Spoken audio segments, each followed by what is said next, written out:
What's good, ladies and gentlemen? Welcome to another episode of Pro and Bro Wrestling Podcast. We are your hosts. I'm Arnold Telega Arda. And I'm Mr. No Days Off, Fred Rosser. Episode 63 is a very special one. You know, I say daily, don't die with the story and you tell it. And our next guest, the money man, he calls himself.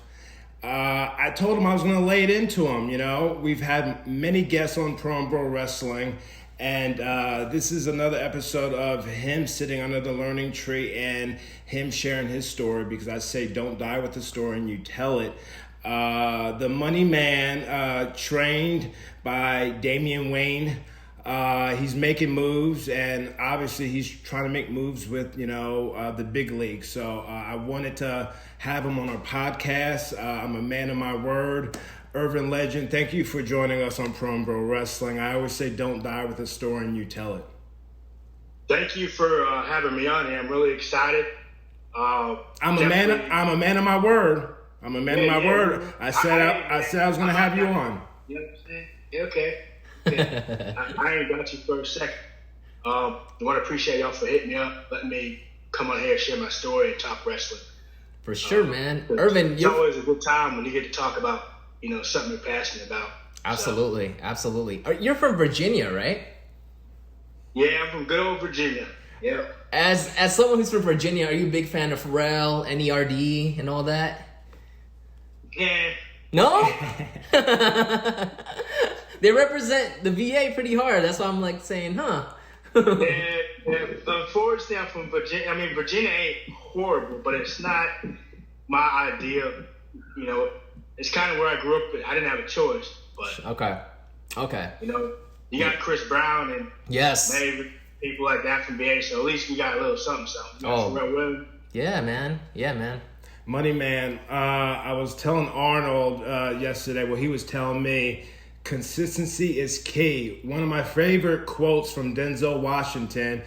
Without commitment, you'll never start, but most importantly, without consistency, you'll never finish, So when I bring up a name like Tyson Kidd, what does he mean to you as an inspiration in the wrestling game? Because you've had many, many inspirations. I'm an inspiration to you.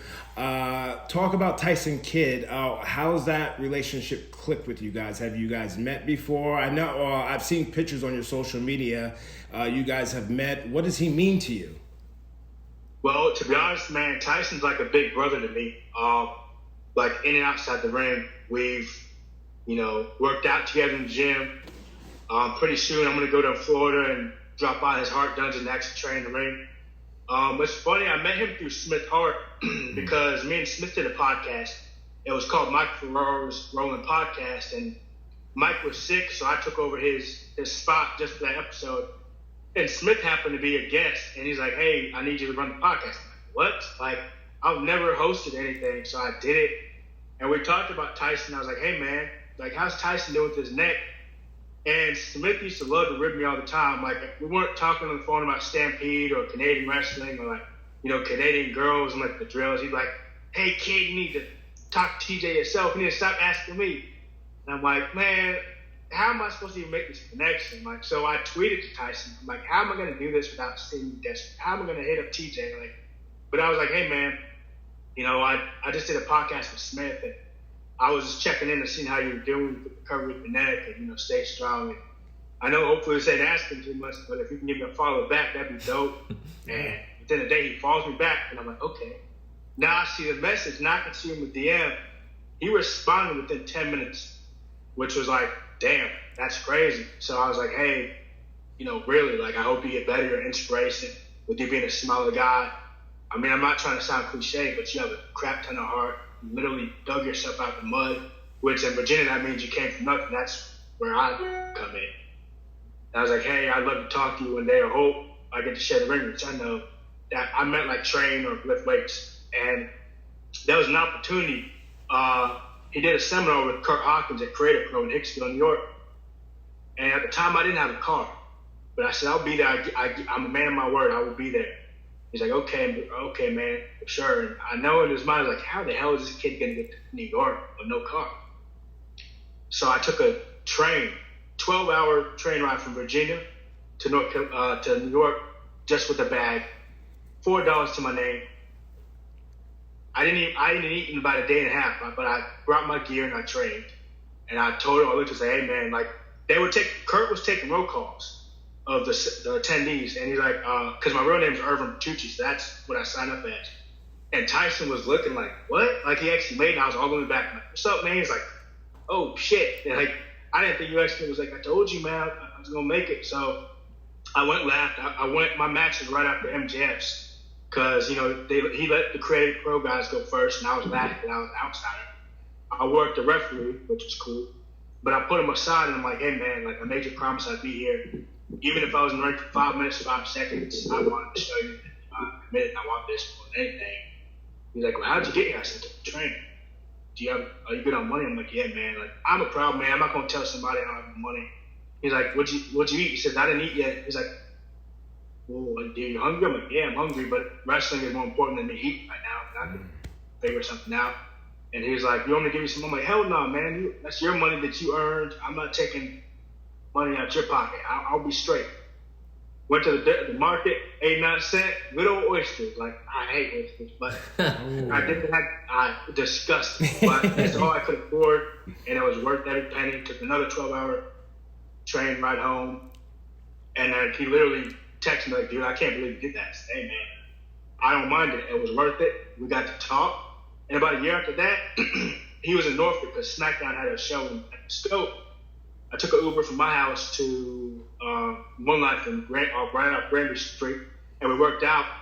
And I was like, man, I bet you I could hang with you in the gym, which I did. But he gave me worth my money within 6. It was me, Big E, Sasha Banks, Charlotte, and Lynch were upstairs. This guy comes walking. He's like, how come we can't work out upstairs? And the GM's like, well, let's just close up the wrestlers. And he looked at me like, well, who is this guy? I've never heard of this guy. And before I got a chance to say anything, Tyson's like, he's with us, so don't worry about it. Okay. So that was cool. I haven't seen him since then because he knows COVID thing, but I told him, when I feel comfortable going to Orlando or Tampa, he's going to be my first stop, So we talk, every day, and that's pretty much how me and him met from a podcast, and then opportunities opened up and I took it. I didn't think twice. How far is from Virginia where you live to Orlando? Would you fly, or would you take a train, or what would you do? But now I would just fly and then get a rental and drive, but I don't mind taking a train again. I mean, it's what you got. One thing I learned is if you want something, you got to adjust accordingly. I mean, I've never been one to make excuses, but I've literally found ways to do what I said I was going to do. And another thing with me and Tyson is we came like this because we both been through a lot of the same stuff. We both told, oh, you're small. You're like a runt. You ain't going to amount to nothing. I mean, yeah, he grew up in Canada, but not from the States, but our stories is identical. I mean, he literally proved people wrong with his neck injury. Like, his doctor's like, you should be dead or you should be in a wheelchair. Doctors told me I should be in a vegetable state and I should be in a wheelchair. I shouldn't be walking. And I've been playing sports since I've been 8. Because of my birth, my birth mom was a cocaine addict. So when I was born, I was sick. I was actually dead when I was born. Whoa. Like, it was perfect, no blood flow. Lack of oxygen to the brain for a few minutes. I had mild brain damage, cerebral palsy, epilepsy. I was in the incubator for the first year of my life. I was literally less than a pound when I was born. I was small. Doctors told me if he survives, he's gonna be in a wheelchair. I had to learn how to walk, had to take mobile skills, lessons. And my mom never gave up on me, taught me everything I know. And then when I got old enough, my doctor's like, yeah, he's not gonna play sports. Like, look how small he is. When I was 13, I was still 120 pounds. So he's like, he ain't gonna play sports. Beefed up, played basketball, played soccer. When I was in high school, I did varsity football. In junior varsity, I did wrestling in high school, and then I did amateur boxing right before I started doing training for wrestling. So literally, every time somebody tells me I can't do something, you can't knock me out. You can't knock me out, okay? So yeah, man. You never know, man. Watch my jabs, bro. And let me tell you, I changed levels with the amateur wrestling. I changed levels. I take you down. The cross-faced chicken wing is in my back pocket. Don't get me started now. Hey, well, let's just hope we don't find out, man. I don't want to tussle with a friend of mine. You know what I'm saying? Hey, I got to pay bills, man. I got to pay bills. You know, and I don't. You talk to the money man. I know about bills, bro. And I know how it is. I don't mind putting a whooping on you. I don't mind putting a whooping on you after this You pandemic. gotta You know, catch me first, man. Yeah. You gotta catch me first. Well, you know, our last guest that we had on Limelight was controlling his interview in a beautiful way, and you're doing the same thing. You're sharing your story. You're telling a beautiful story of the struggle, because people need to hear this. You know, it's very important. Anyone that listens to our podcast can relate to you or identify you and say, well, if the money man can do it, so can I. So thank you for, you know, again, sharing your story. Yeah, man, and I really appreciate, you know, you guys allowing me to use this platform to share my story, because between my childhood, being sick, and then my teenage years, man, that's what made me turn me into a man. Like, this is gonna sound weird, but I had to grow up quick, because I was raised in the streets. I turned to gang violence because after my mom passed away at 14, never had a dad. I don't know him. I had no male father figure in my life. So, of course, I'm gonna listen to people who don't care about me. I was banging with a street gang, got myself in some trouble. A week after my mom passed away is when I got stabbed. So that scar on my stomach is when 4 or 5 Crips held me down. They had a smaller knife, which they got me right here, and then another one pulled a bigger blade out their sock and just took it to my stomach and ripped my stomach open. I felt every punch, every kick, every slice. Last thing I remember was trying to talk, couldn't talk. I saw steam rising from my stomach, and I blacked out. Somebody called the cops. I don't know who called, but whoever did it saved my life, because I woke up at the hospital and I looked down and literally staples. And I looked at the doctor and said, son, you're missing. We had to take out half your insides. We had to take one of your kidneys out. We had to take some inches off your small intestine in order to get it hanging out. I was in the hospital for about a month because I got an infection. And then I was released. And literally, stupid dumb Irvin, went right back to the streets as soon as I got my staples on my stomach. What happens? A month after that, I get shot in the leg. So it's like, and the bullet's still in my leg. They didn't take that out. So it's like I never learned until that happened. And I was like, you know what? I'm going to die out there. I'm going to become another statistic in the street of, Virginia. I don't want to become another statistic. So what do I got to do to make sure I stay off the streets so I don't get into drugs? I love wrestling. So I watched at the time it was Attitude Era, not, it was the peak of the Attitude Era. I was like, you know what? I want to be like The Rock. I want to be like Stone Cold. I want to be like the people that take my mind off the streets and want to sell stuff. But how do I do it? And in high school, I was a nerd. I had no friends, never landed a prom date. I thought joining the football team, man, I'm about to land the highest score in school. We're going to go to ring dance. Denied hard. Which is funny now, because now she contacts me a few months ago, like, hey, we should go to dinner. I'm like, nah. But, I'm going to curve you like you curve me. Urban legend don't get stuff. Yes. But, you know what I'm saying? But the thing about that is, like, even in high school, I was an outcast. I didn't like people. I didn't like being around people. And the fact that I liked something that wasn't real to kids made me an easy target for bullying. And another thing, I was the only black kid on my block at the time. The rest were Hispanics and Caucasians, and I got made fun of like a motherfucker. Like, even my mom was 78 years old when she died. So 14 years with her, she was already old. So, like, every time I got in trouble in middle school, back in those days, if you get in trouble, your parents has to come to school and go to the cafeteria and come get you. I was in a school of all black kids. I had an elderly white lady coming to get me. I got bananas thrown at me. I got spat on. I got mustard thrown at me. I got kicked down the stairs. I got girls used to beat me up, like drag me in the girls' bathroom. Like, I got my ass kicked. And then I had enough. I said, you know what? I'm going to lift some weights, eat some PB&J sandwich, drink some milk, try and put on some size. My first class, I'm like, because I used to go to Buffalo Wild Wings because they showed on the pay-per-views. And the indie wrestling was like, they used to have a little computer and show their stuff. Nobody really paid us. WWE, indie wrestling, who do you think they're going to pay attention to? So I go up to Mark Myers, who was the owner of Southside Pro, which is where I got my start. Hey man, like, what's the class? How much do I got paid? He said about $250 a month. I fill up my seat because I don't have a job. I said, I can't do it. He calls me. He's like, hey man, tell me your story. So tell me everything. He's like, okay, I'll give you 3 free classes. Like, got there, man, this is gonna be awesome. It was finally in the ring, and I get there, and he's like, hit the ropes. I'm like, what? He's like, hit the ropes. I hit the rope, and I felt like I was hitting a damn bamboo stick. I'm like, oh my god, what? My back swelled up. He's like, oh, take a bump. I'm like, what's a bump? He's like, what? Wait, hold on. This is the first day? Yeah.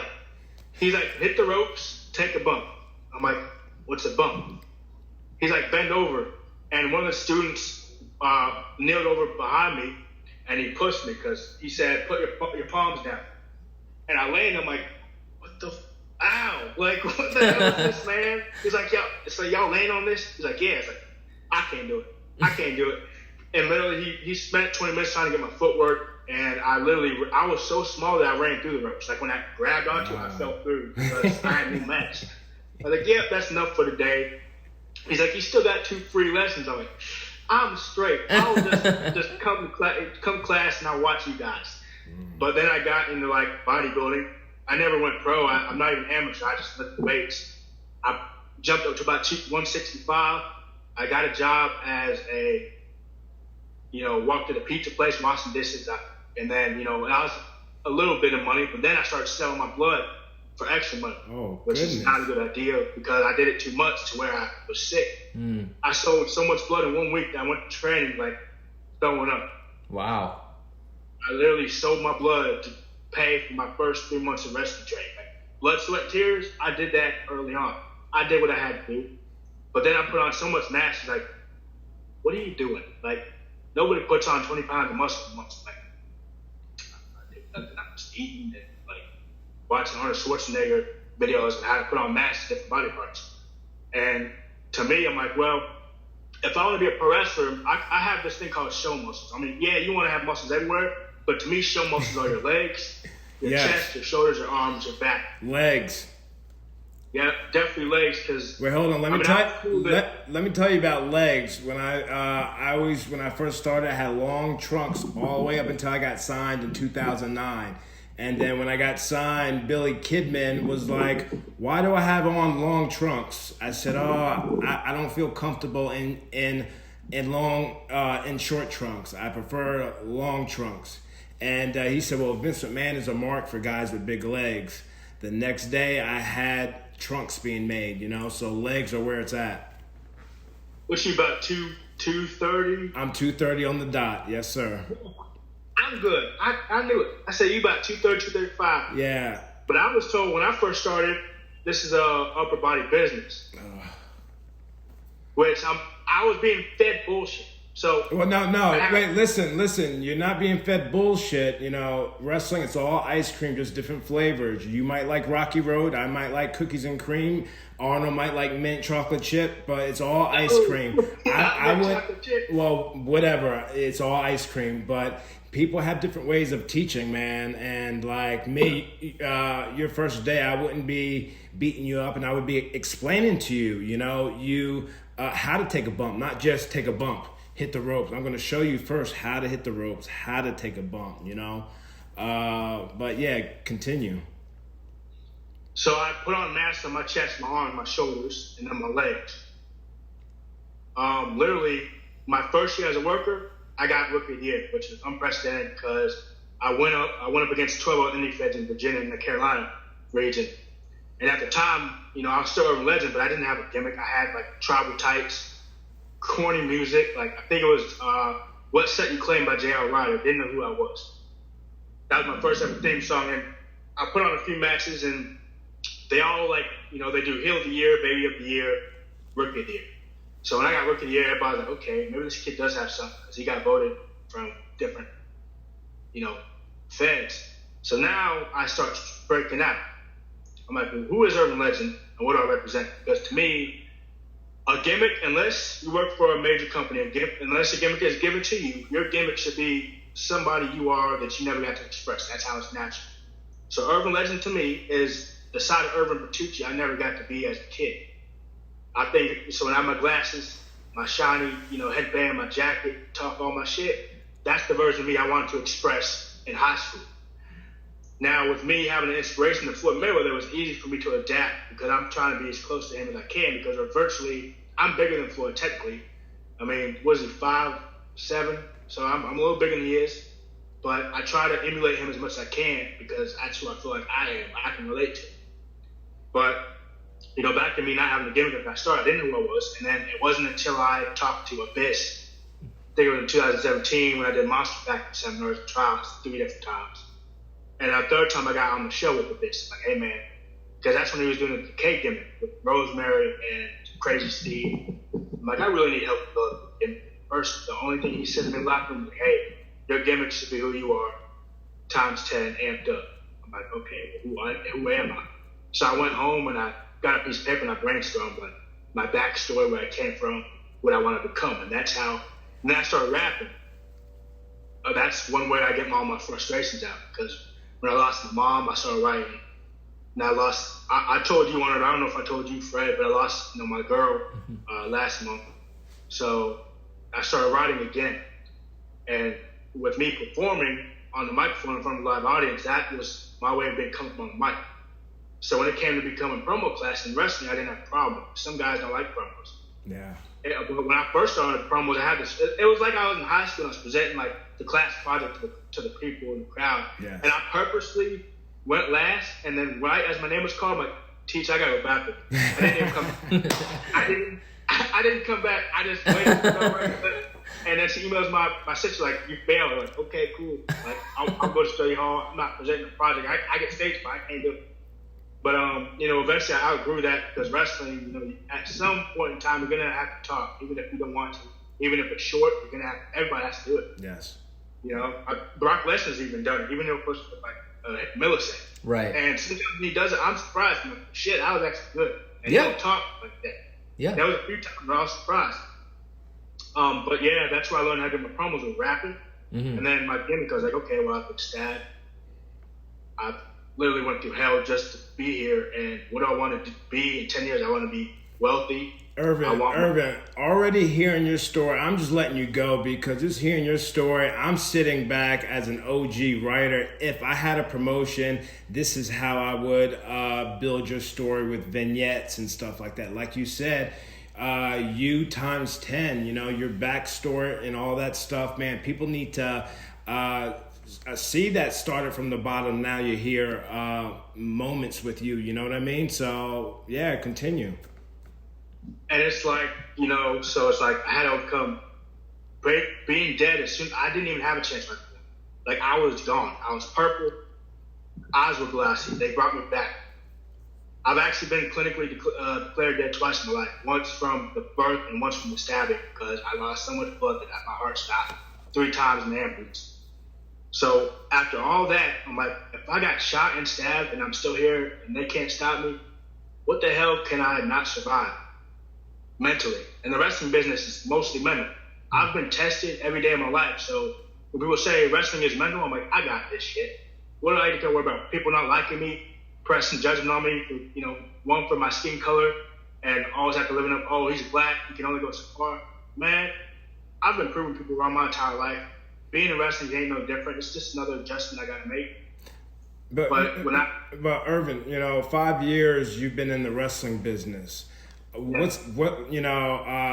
You're tough as nails, with your story. What's been the biggest struggle with wrestling that you've had to, deal with? Where do you see yourself in a couple of years from now? What are your goals? What's holding you back right now?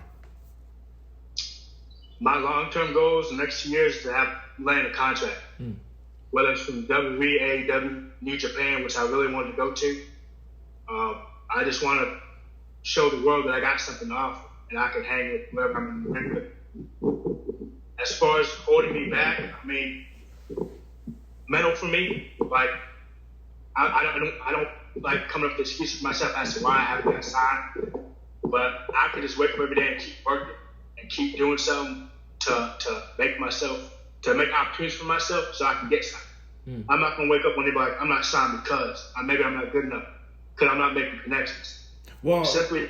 Well, 5 years in the business, have you done tryouts at all? Have you been seen by any of the major organizations? I've done seminars with some of the producers from WWE and NXT. Oh, like who?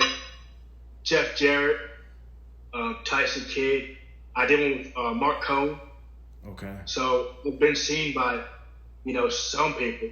And then I did one in Pennsylvania with Scott D'Amore. I believe he's an Impact. Yeah. And what's been the general advice? Have you gotten any advice? Who's been some of your favorite people to their brains to pick? Well, the best advice I got was everybody has their own journey. Not everybody makes the top quick. Not everybody makes the top at the same time. If you haven't made it, it's either not your time or maybe that's not you're not meant to make the top. But you won't know unless you put in the work. I've had other people tell me just keep working. I've heard that many times. I've had other people say, you got something to offer, but you don't have nothing to offer us right now. It doesn't mean you won't have something to offer, just not your time. So yeah, I was told that by AEW, so hey, it is what it is. I'm not putting too much, I put pressure on myself with time, but now I'm like, you know what? If I put too much pressure on myself, it's gonna mess my mental state. Yes. So the fact that I have not got signed, to me, I'm gonna keep working like I am signed. Maybe it isn't my time yet. I don't know when my time is, but when it comes, I'm ready. Because I always came in life preparing myself. The worst thing you can do is not prepare and you have an opportunity and you fall flat in the face. Every time I wake up at 5 in the morning, get my 4-mile running, go to work, go to the gym, go home at 2 in the morning and watch tapes. I'm not taking bookings right now because I am kind of hesitant about performing during this pandemic. Mm-hmm. But when I see stuff, I'm still emailing promoters. I'm still making the connections I need to make. Well, Money Man, from experience, I can say that doing the podcast is therapy for me. And I'm very grateful that I'm able to kind of do the podcast and not be like an old timer and just do a podcast and just talk about the wrestling and not actually put in the time and put in the work. I'm doing the podcast and I'm wrestling. And I've been doing some stuff out in LA. I've been doing stuff with New Japan here in the States here. So, we can't, it's crazy. We can't live our life in fear. So we have to be safe, social distancing. I've been tested 4 times for COVID and just be smart about it. Just wash your hands and just follow all the, guidelines. I'm not preaching to you on that, but I've been safe throughout this whole experience, and that's all we can do. But I do encourage you to continue to have that mindset you do of just working hard and, working like you are signed. This is going to be, that's my main thing, and I'm putting in the work like I am on the contract. That's just the mentality. Nothing with me, also me being inspired by Floyd, that's how he thinks. You got to work like all eyes on you at every moment. I'm grateful for this. Is going to sound really weird because while everybody's complaining about the pandemic, I'm grateful for it. Not people passing away, but I'm grateful for time away from wrestling because it's giving me time to work on other projects and really visualize how your life, as you know it, could change, but you got to make it. This is an adjustment for me. So this pandemic has taught me, okay, nothing is ever promised. So while other people are I'm not making fun of people for sitting around, but I've been working on my music in my studio, and I want to release a mix tape by the end of the year. I've been also doing casting calls. I'm actually talking to Investigation Discovery in Richmond about doing reenactments for murder Investigation Discovery episodes where I'm pretty much taking the place of a killer, killing with the neighbor next door. So that gives me a chance to do my acting that I wanted to do. All that ties into wrestling. So once people see me doing acting gigs and doing music, that's getting myself out there. So and they have acting. They have acting gigs in Virginia. Where do you go to? Arlington. They got one in Arlington and Richmond, which is the casting calls for Investigation Discovery, Nightmare Next Door, Love, School, and Kills. They also do Bachelor. I applied for the Bachelor, but they haven't contacted me. But they did tell me that they're taking casting calls for 2022. So I hope I get on Bachelor, but I have confirmed that I'm going to be on a few episodes of Investigation Discovery, Love, School, and Kills. and The Nightmare Next Door. The Nightmare Next Door is basically, when you have the psycho neighbor. Yeah. Oh, look at that hot girl. Oh, but she's married. Oh, that's too bad. Wait till he slips up, and I'm gonna do something. So I got 2 gigs. One in Arlington, one in Richmond. I'm actually gonna be going in Richmond mid-November and early December for 2 weeks.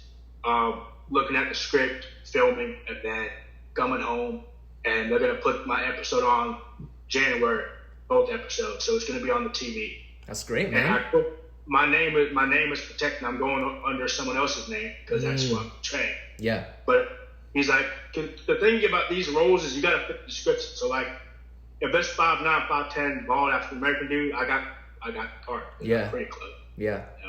And then it's fun. It's nice. I'm not doing it for payday. I'm doing it because I always love to act. Yeah. And it's part of what I wanted to do. So during this pandemic, I'm doing other projects. I'm enjoying time with my family. I just closed in on a house that I'm moving into. Congrats, man. I went straight from, an apartment to a house. So I'm very proud about that. So I'm doing my thing, man. I'm just enjoying life. And when I get off of here, I'm going straight to the gym. I gotta do legs. So Hey, just because we're on this podcast, don't try to impress the viewers and don't try to impress me about legs and stuff like that. No. Hey man, Terry. Terry. Hey man, you okay? Money Man, I don't think you ever mentioned who were your favorite superstars growing up. Like who are some of your favorite superstars growing up? And I'm gonna ask you and tell me who some of the superstars that you enjoyed growing up watching, and then I have another question for you. The Rock, Eddie Guerrero, Dean Malenko, Chris Jericho. Everybody said Stone Cold was cool, but he never really.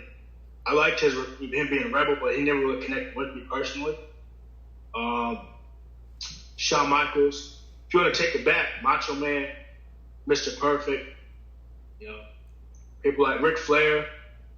Do you have a dream match?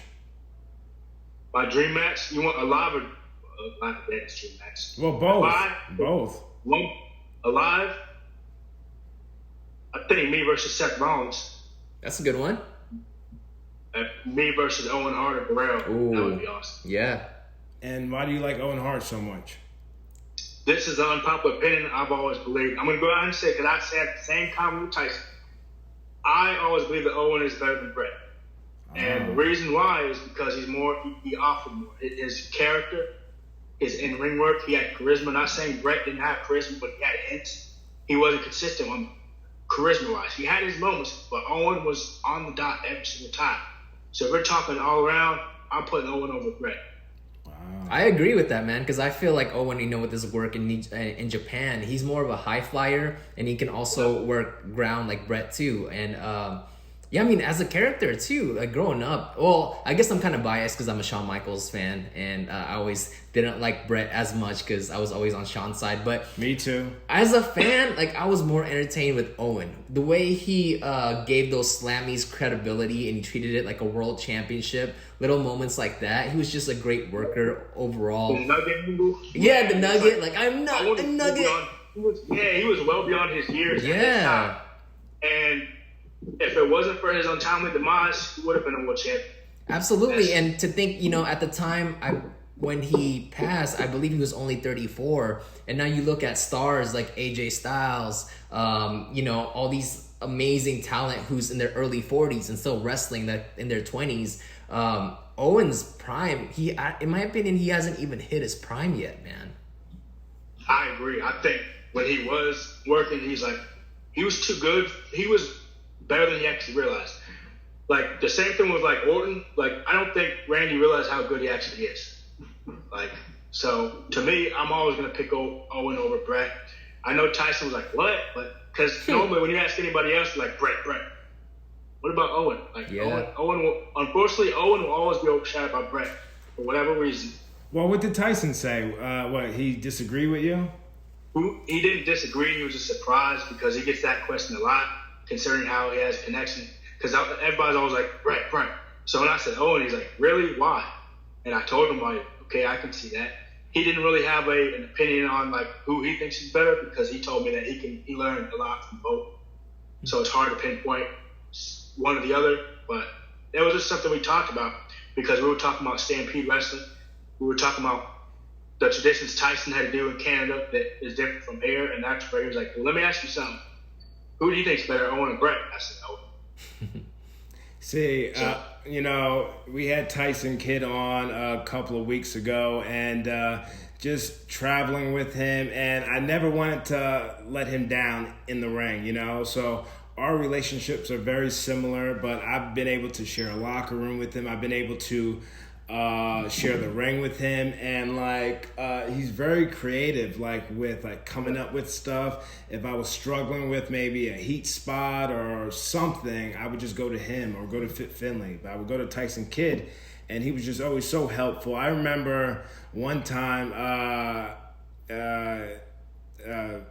Titus messed up something in the ring Titus messed up something with Titus, and I think Tyson said, what did he say? Was he like, you idiot, or something like that? Oh, yeah. He was like, you idiot. And I was like, oh my goodness, you don't want to make Tyson mad. So, what's that? I've only seen him get mad one time. And now we're talking about Tyson. When I did that interview, I mean, it wasn't an interview, it was an Instagram Live, but we still got to do a part 2.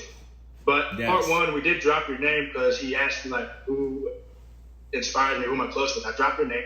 And I do remember him saying that he thinks you're an incredible technician. I don't know if I told you that part. I think I did. But yeah. I wanted to let you know that. So now, okay. That's another reason why I started talking to you more and more, because anytime Tyson talks good about somebody, Tyson don't bullshit when it comes to reputations. No. The biggest thing he told me during our Instagram Live is his reputation. Your reputation gets to a building before you do. And if you have a good reputation, that follows you before you get there. If you have a bad reputation, you got to try and change it. And that takes longer to change a bad reputation than a good one. So one thing I want that you guys have is good reputation. I mean, I'm sure somebody don't like me for whatever reason, but I just want to be known as, Irvin, he's a good guy. He's cool. Or not, Irvin, he's shit don't work for him. I don't want that reputation. Yeah, I mean, when it comes to that, they don't know you personally. Don't take it personal.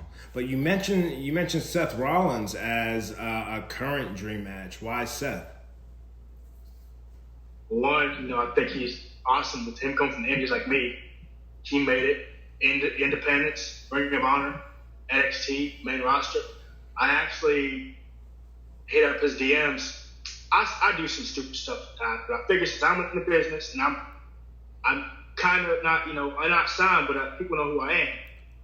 I got a lot of courage, so I'll hit up these guys on Instagram, like, hey, I figured now is a good time to hit up Seth since he's about to have a kid. Might have more free time, I don't know, but being smart, I hit him up on not on Monday, because Monday he's on Raw. So I hit him up on Wednesday afternoon. I'm like, hey, man, I don't expect you to answer. I don't expect you to watch this, but if you get a chance, please watch one of my matches.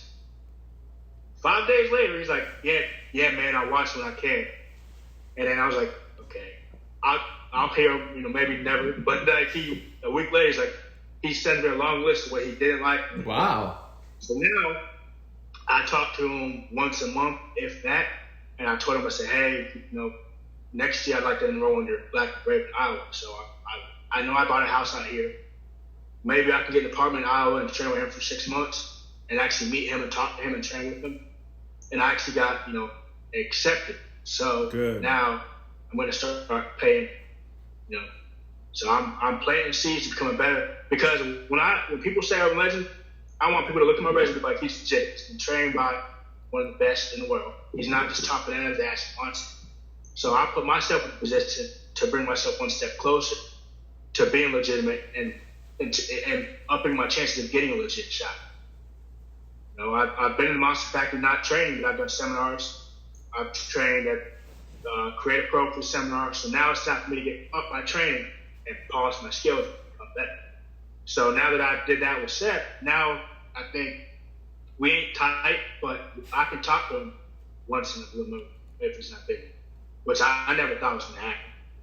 Honestly, I thought I was going to get blocked because, I didn't want to bother him too much, but it definitely meant a lot to me that he took the time to speak to me. Will Ospreay in New Japan, Hiro Tanahashi.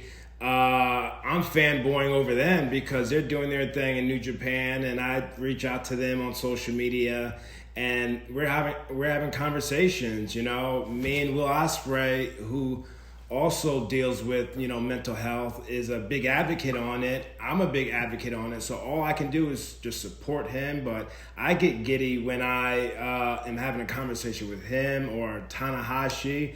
Tanahashi's got great style, so I'm always complimenting him on his style. So I'm fanboying over them. Ain't no shame in your game, man. The squeaky wheel gets the oil, so you got to continue to be consistent, man, and you're doing it. I'm just at this point. Being successful is all about picking your spots and playing the card right. When I say play the card right, you have to open up opportunities, so more opportunities come. That's why I did the Seth Rollins thing, because I'm trying to be trained by a very reputable person, so I can be as good as I can be, and then excel from there. I want to make this a career. I mean, I call it a career now, but I want to be able to buy another house, get married, have kids, and say I did that. It wasn't given to me. I didn't get it because of shit I did. You earned it, and yes, sir. I promised my mom, like, the last thing I told her before she passed away was I'm going to be one of those people on TV with watch. Last thing I told my girl before she passed away was I'm not going to stop wrestling. So I got two people I got to do this for, not just me. You know what I'm saying? I promised them both I was going to make something. So that's what I'm going to do. It might not be next month, 6 months, next year, but it's going to happen. I didn't join wrestling to just be a flash in the pan. I joined wrestling to be somebody and do something. Money man, that's, time is money, so I don't want to take up too much of your time. But like I said, I'm a man of my word. We're both men of our words. We wanted to have you on to share your story. And we'll definitely be publicizing the hell out of you on our social media. However people can, I'm good friends with Manny, Kalisto, all my friends from WWE, New Japan. They're going to see you and just say, wow, man, what an impactful story, man. So thanks for sharing your story with us. I promise I'll do another IG Live with you so I can get my face out there. You know what I mean? You can't be stealing all the spotlight, all right? There's room for everyone at the finish line. Don't get me started now. All right. Yeah, we'll definitely get an IG part 2 popping. I've been doing those. I kind of took a break because of, the stuff I'm dealing with, but my last IG Live was David Benoit. So Yeah. David, awesome. He was a guest on our podcast, but I did see that you guys had an IG Live. Keep doing more of it, man. Keep talking shit. Keep doing your thing and all that stuff. Oh, that's not funny, Arnold. No, I mean, it is what it is, man. I enjoy it. And listen, you can obviously tell that you have such a passion for this, and you definitely, put the work in. You're willing to pay your dues even more, and good things happen to good people, man. You got two guys here rooting for you, and I just know that it's gonna happen for you, and you got this, bro. That means the world, and hopefully it doesn't sound cliche, but wrestling literally saved my life. Like, if it was not for pro wrestling, I would probably be either dead or in jail. I made a promise to myself, my mom, my girl, that I'm going to take as far as I can go, with this wrestling. So this is my life. It's all I've known. So I feel like, to me, I owe it to myself. Like, pro wrestling don't owe me shit. But I feel like I owe it to myself to do this. You know what I'm saying? And Money Man, never say never. Deonna Purrazzo, we've had on our podcast. Boom, she signs to Impact. We've had Jake Atlas. Boom, NXT. We've had Big Swole. She's in AEW, I believe. Yep. So hey, man, never say never. You just never say never, and I think that's a perfect out. Thank you, Money Man, for joining us on Pro Bro Wrestling. I appreciate it, bro. Thank you guys for having me on here. Definitely had a lot of fun. Thank you. Yes, sir. Yeah. Have a good one, man.